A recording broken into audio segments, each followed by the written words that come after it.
Hi, and welcome to the first module of your IB Physics IA course. And as I've said in the introduction, I'm going to lead you step by step on exactly how to do it. It's going to be so step by step that you're going to watch me write it as we go along, and I'm basically going to tell you what to write and when. Now, before we can write anything down, we need to have chosen a topic and we need to have a research question. And that's the research question that you're going to investigate and ultimately complete your investigation about. So choosing a topic, let's get started straight away. Choosing a topic, well, what are you interested in? I mean, it's as simple as this. Don't overthink it. Has there been any lessons that you've attended in physics that you've enjoyed? Do you have a hobby? Do you have a passion? Or have you watched any TV programs recently that you found interesting?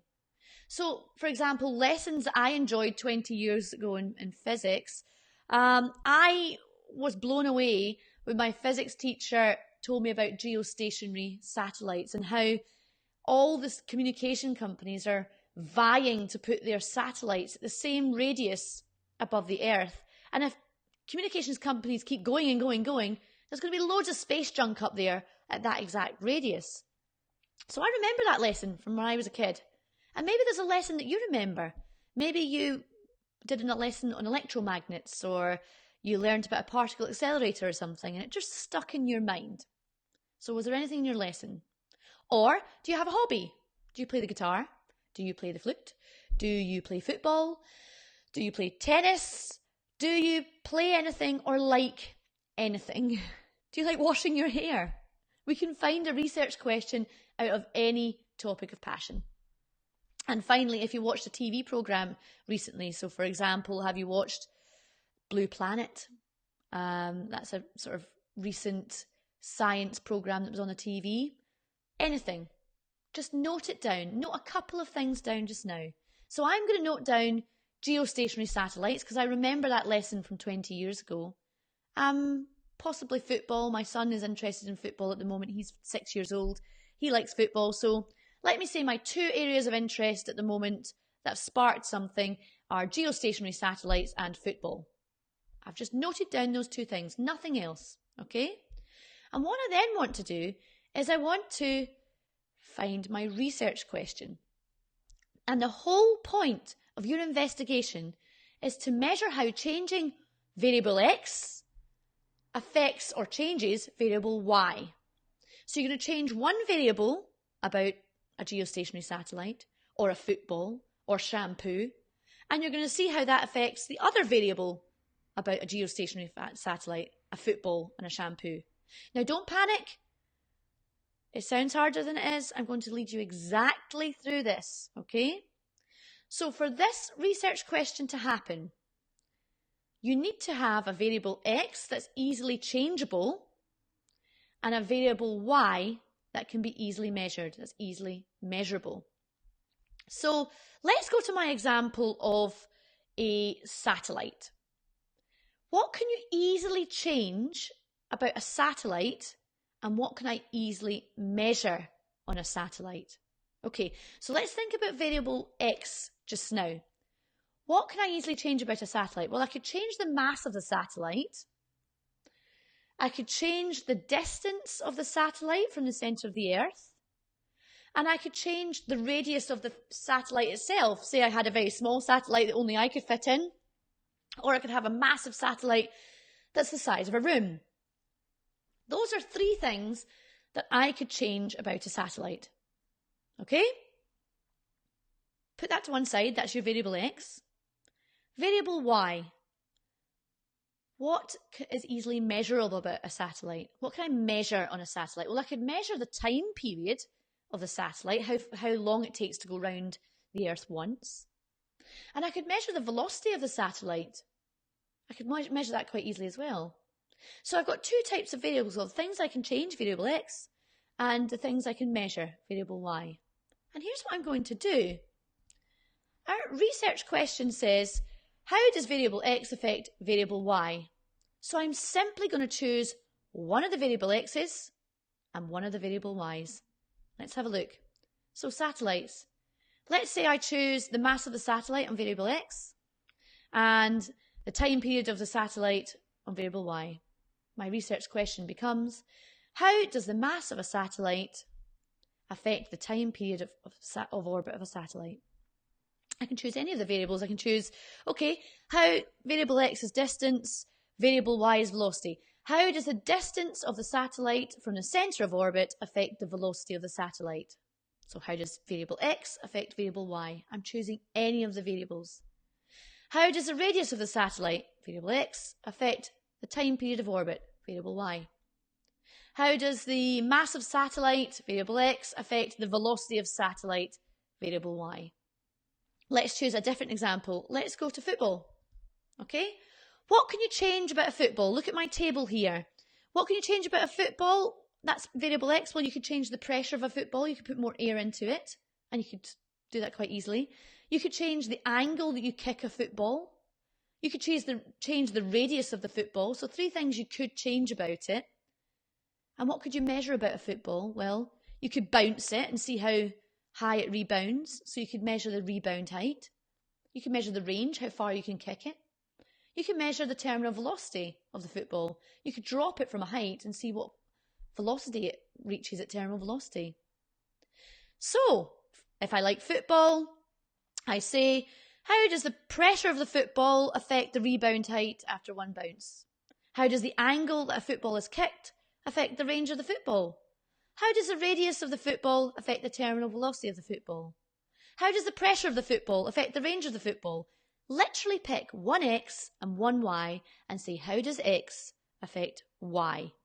So let's just look at some generic x and y variables that you can use in physics. And I'll show you how easy it is to come up with a research question if you've chosen your generic topic, your general topic.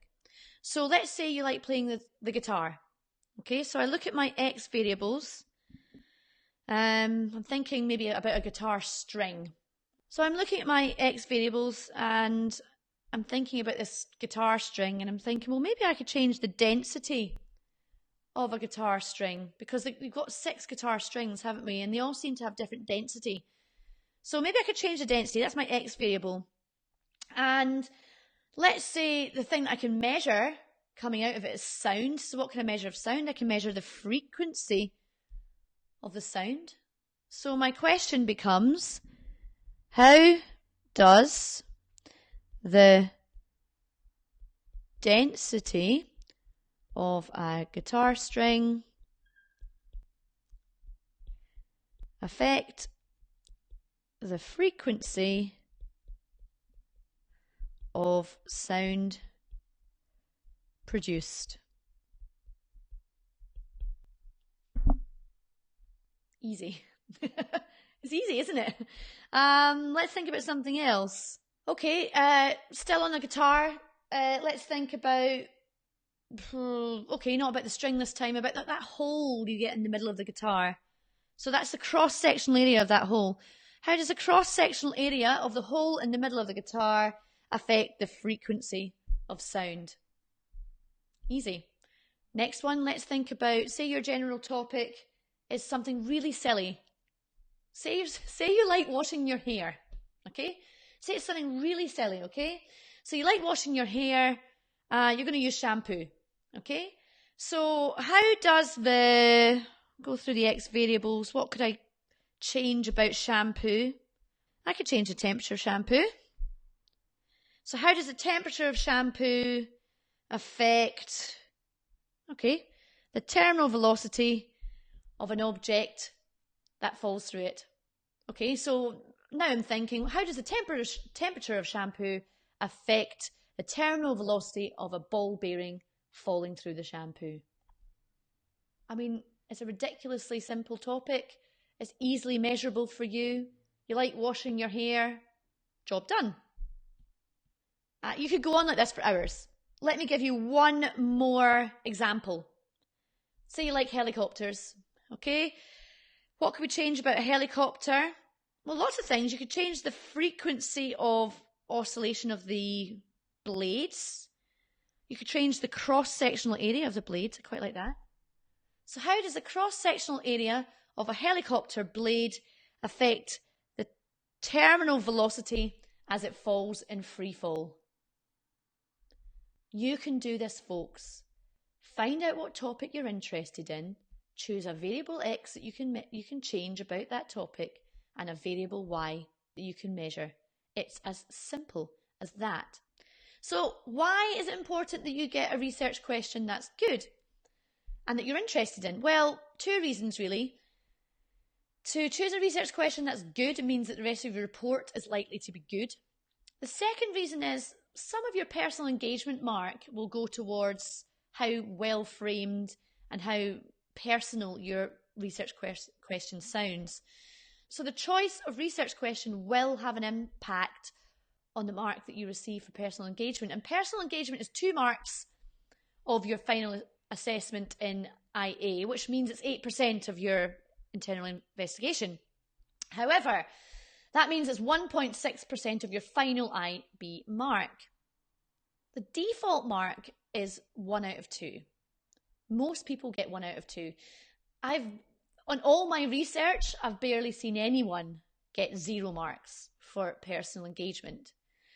So my advice to you is just choose one quickly, because what are you going to do if you agonize over this? If you say, oh, I really have to think about it, you take 4 weeks thinking about it, you might gain 1 extra mark, which is 0.8% of your final physics mark. It's just not worth the agony, especially when those 2 out of 2 marks for personal engagement is not really all down to your research question. It's down to how creative and individual your entire investigation is. How much effort is shown in your investigation, not just the research question. So the general guidelines are that the emphasis within this section of personal engagement is on individuality and creativity within the whole investigation. The question that the examiner will ask themselves is, has the chosen research question been devised as a result of the personal experience of the student? The question could be a result of observations made in the student's own environment, or ideas that the student has as the result of learning, reading, or experimenting in this class. And in the next module, I'm going to show you how to do that super quick and write it into your investigation. And the investigation does not have to be groundbreaking research, but there should be an indication that independent thought has been put into the choice of topic, the method of inquiry, and the presentation of findings. So it's saying that there should be some indication that you've put personal effort into the whole of the topic, not the topic, the whole of the investigation, not just the research question. So the moral of the story is, folks, don't worry about your research topic. Choose something. Go back to my possible variables here. Choose a topic you're interested in and say, okay, what can I change about that topic and what can I measure about that topic? I personally am going to progress with the geostationary satellites idea. So I'm going to investigate how the radius of orbit of a geostationary satellite affects the time period of one orbit. But you need to come up with your own investigation. Okay? Let's meet you in the next module, where I will start to write out my investigation and give you some feedback on what you should be doing at this stage.